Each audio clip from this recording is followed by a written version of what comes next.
Hi, our guest today is Crescens Rodrigues. Crescens is an excellent vocalist and a performer and has been training for the Western classical music for the last 2 years. She has been the winner of the Young Talent Music Competition, the 6th edition, in the senior vocalist category and has won the first place at the St. Mary's Got Talent, right, Crescens? Something's got a hold on me now, baby. Oh, it must be love. Oh, something's got a hold on me now, child. Oh, it must be love. The best part, it's the sunrise and those brown eyes. Yes, you're the one that I desire. So, Crescens, welcome to this podcast. Thank you. I'm very happy to be here. Firstly, I would like to thank you for being, for participating in the Young Talent Music Competition, and of course, you've been the winner. And I would like to congratulate you for that, and you've performed very, very, very, very well. Thank you. Yeah, you've been singing so well in these competitions. Any other competitions that you've sung with? I did compete at Bergman's Got Talent. That was the Okay. very first competition I competed in. Okay, so what really inspires and motivates you, which drives the passion of singing? What's the thing that keeps you going on? So singing has always been a part of me, and but what truly inspires me is the power that music holds to connect with an audience on an emotional level. So whether you're feeling happy or sad or excited, music always has a way of expressing those feelings. So in a way that words can't. So, but beyond that, when performing, the excitement and the rush, when you Yeah. connect with the audience, you see them reacting back to what you're singing, it's amazing. You feel So- the adrenaline, huh? Yes, definitely. So it's all of that inspires and motivates me to keep singing and improving. Okay, that's good. Now, the second question is, can you tell us what's your favorite genre of music, and who are your favorite artists that you listen to and you like to emulate? Yeah. Yeah, so I have multiple favorite genres, not one in specific. I like pop, R&B, jazz, and a cross between all of them. And I usually cherry pick my favorite artists with meaning in mind. So artists like Loive, her modern touches in jazz, or Ray, her vocal, and her vocal abilities and her stage presence is just very admirable. And it's in fact from Ariana Grande that I was inspired to improvise the songs Okay. that I perform. So add my own touches and perform it in my own style. Okay, your own style. That's good. Yes. And what about like going back? If are you also? Do you hear any of the oldies like the Yes. classicals and all? Yeah. Like which are the I artists that you sometimes listen to John Tilliston like? Okay. and even Frank Sinatra. So, Frank the Sinatra. classics, That's good. That's wonderful. That's what. Any particular song of Frank Sinatra? Mostly the, classics, the Christmas ones. Okay. That's great. Okay. Now, this is quite a elaborate thing. Is if you'd like to share with us your journey as a singer, right from the start, the inception of when you started singing and until recently, your entire. A little more kind of descriptive kind of thing. Right. So I started, so my musical journey started when I was around 2 years old. So me and my parents had gone to church for Christmas service. And after the service, me and my mom were leaving. And this guy taps my mom's shoulder from behind. And he told her, and I quote, "Your daughter has a beautiful voice, train her." And my mom was really confused because I was quiet during the entire service. You were 2 years at that time. Yes, only Okay. 2 years old. So my mom was really confused, and that guy could see her confusion. And he said, "From the little that I heard, she sounds good." So my mom kept that in mind. And at 13, when I started finally showing an interest in music, then she immediately enrolled me for vocal training. Okay. So do you remember that? At that time, do you remember it? Do you recall the memories, or like is it that your mom has Unfortunately, I has don't told you remember. about it, She's or told me she's about told it. you about it? Yes.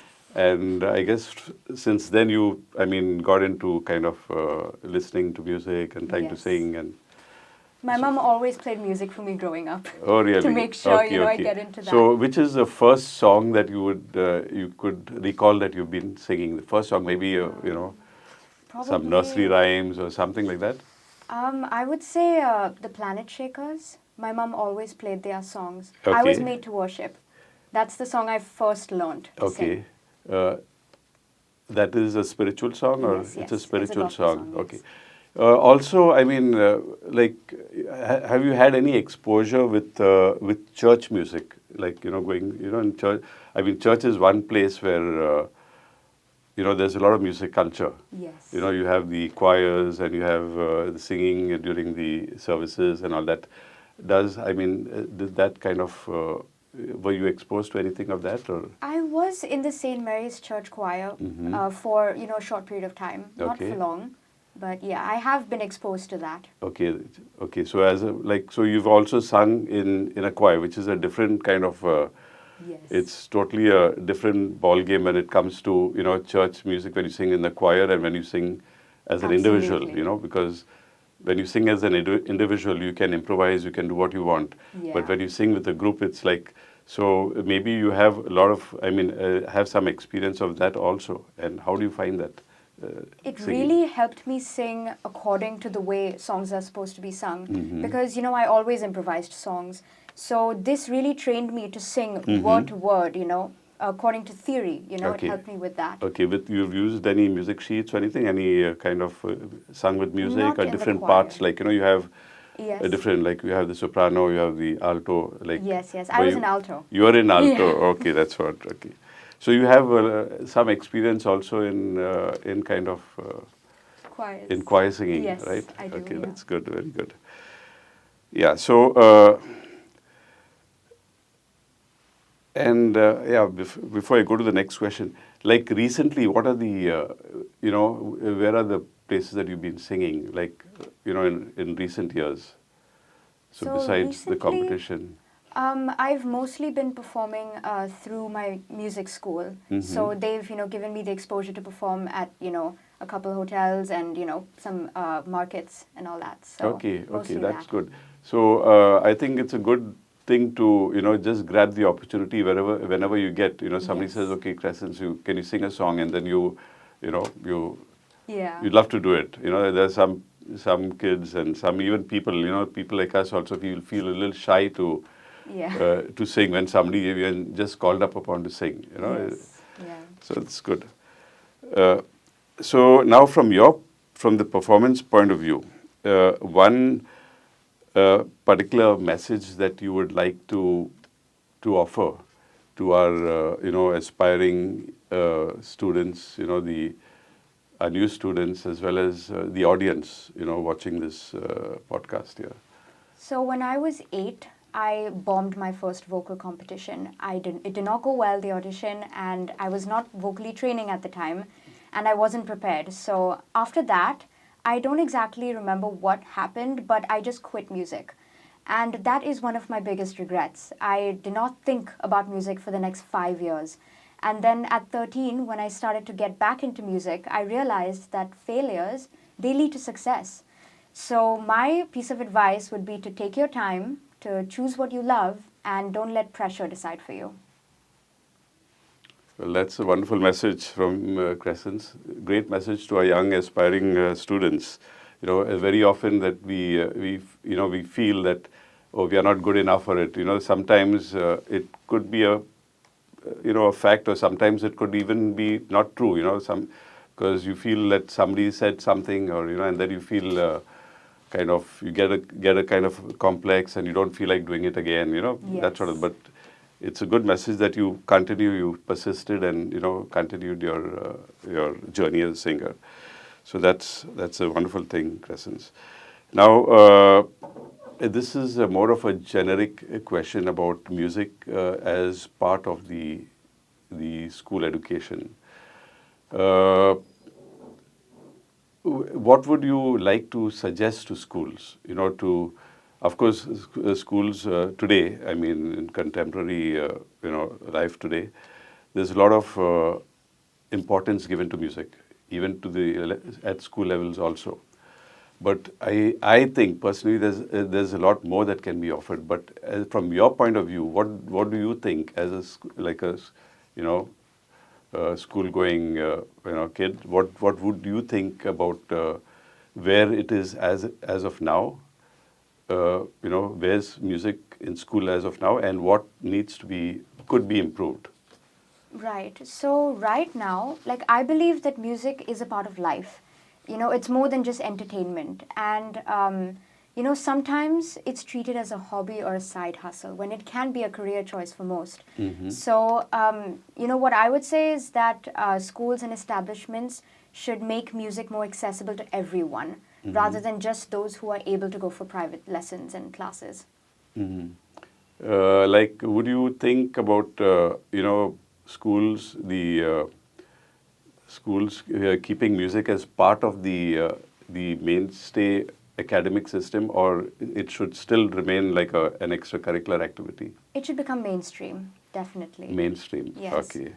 And also, do you think that everybody should be given, every child, whether they are, want to pursue music or not, should be given the opportunity of, finding out whether, they truly like, of course, everybody loves music, Yes. if not to sing, at least to hear music. But so they should be given that exposure. What do you think?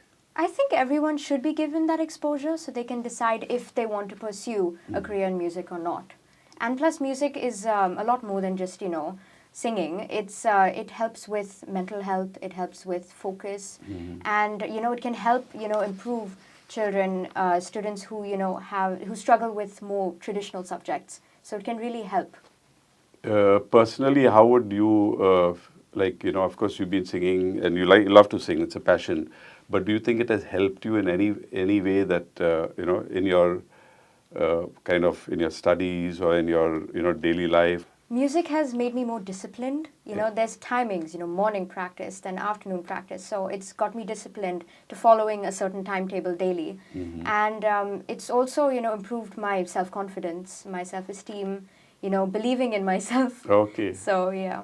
So I think self-confidence is one of the attributes of music, right? Absolutely, It helps yes. even, kids who are very quiet and all, and once they get into the music scene, they get into the music circles, especially when they perform, they begin to, Yeah. feel a little more confident. Yeah. Yes. Did you feel the difference when you first went on stage and your last performance? Yes, the first time was at that competition, my very first competition when I was 8 years old. Okay. So I was very stiff on stage, very Okay. nervous. Okay. Stage fright was at its peak at that time. Okay. So I was not very comfortable with the stage. But now when I, look at my recent performances, I'm more comfortable. I look at everyone in the audience rather than just looking straight. Okay. So I've gotten more comfortable. You feel more comfortable. Yes. Oh, that's wonderful. That's wonderful. I think that's an inspiration to all our listeners, all our school-going kids who are, aspiring to be good vocalists and good musicians. Also, it helps. It does help. Music helps building up their confidence, and not only in music, in every aspect of life, right? Yes. Yeah. So thanks. Thank you very much, Crescens. It's been a pleasure to have you on our podcast. Thank you for very having much. me. Yeah.